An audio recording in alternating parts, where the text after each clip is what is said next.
Hello viewers, lucky cooking রুমের আরও একটি নতুন পর্বে সবাইকে স্বাগতম। আজ আমি হাজির হয়েছি দারুণ স্বাদের আরও একটি ডিমের রেসিপি নিয়ে। ডিমের এই রেসিপিটি আমরা প্রায় সবাই বানিয়ে থাকি, তবে আজ আমি কেমন করে বানাই সেটাই শেয়ার করব। খেতে দুর্দান্ত স্বাদের হয়, মাংসের স্বাদকেও হার মানায়। আশা করছি আপনাদেরও ভালো লাগবে।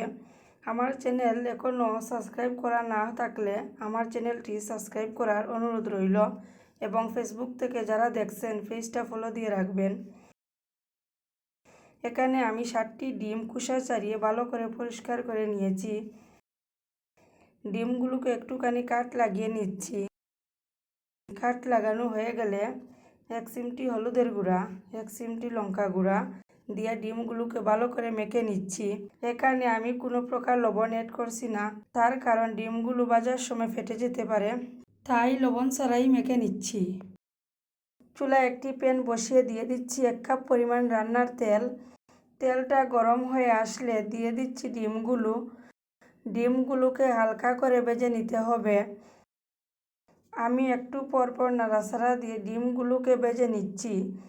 ভাজা হয়ে গেলে ডিমগুলোকে নামিয়ে ওই তেলেই বাকি রান্না করে নিচ্ছি।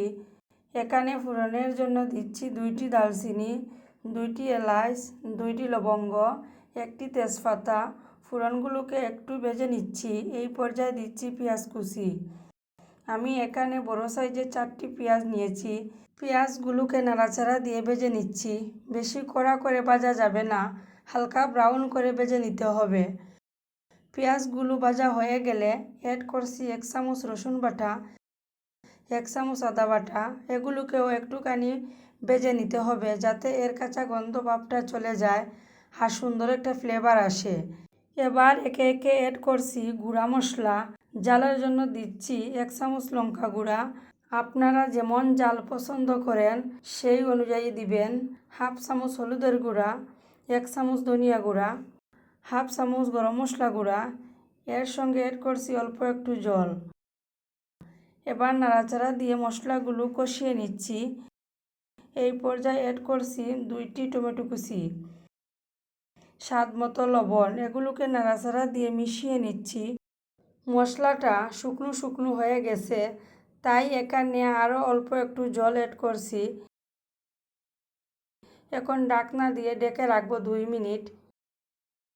2 মিনিট পর ঢাকনা উঠিয়ে নিচ্ছি। দেখুন মশলাটা খুব ভালো করে তেল ছেড়ে দিয়েছে, টমেটোগুলো খুব সফট হয়েছে। এই পর্যায়ে দিয়ে দিচ্ছি আগে থেকে ভেজে রাখা ডিম।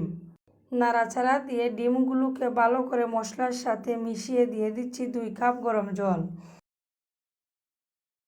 গরম জল দিয়ে রান্না করলে স্বাদ অনেকটাই বেড়ে যায়। এর সঙ্গে অ্যাড করছি 5টি চেরা কাঁচা লঙ্কা। সব কিছু দেওয়া হয়ে গেলে ঢাকনা দিয়ে ঢেকে রাখবো 8 থেকে 10 মিনিট। এবার ঢাকনা উঠিয়ে দিয়ে দিচ্ছি 1/2 চামচ জিরা গুঁড়া। আমি রান্নার একদম শেষে দিচ্ছি জিরা গুঁড়া। এর ফলে খাবারের স্বাদ ও সুগন্ধ ঠিকঠাক থাকে। আরও 2 মিনিটের মতো রান্না করলেই তৈরি হয়ে যাবে আজকের এই রেসিপিটি। দেখতেই পাচ্ছেন কতটা লোভনীয় হয়েছে আর খেতেও ভীষণ মজার হয়। আশা করছি আমার আজকের এই ডিমের রেসিপিটি আপনাদের ভালো লেগেছে। ভালো লেগে থাকলে লাইক, কমেন্ট ও শেয়ার করতে ভুলবেন না যেন। আজকে এই পর্যন্তই। আবার হাজির হব নতুন কোনো ভিডিও নিয়ে। সে পর্যন্ত সবাই ভালো থাকবেন।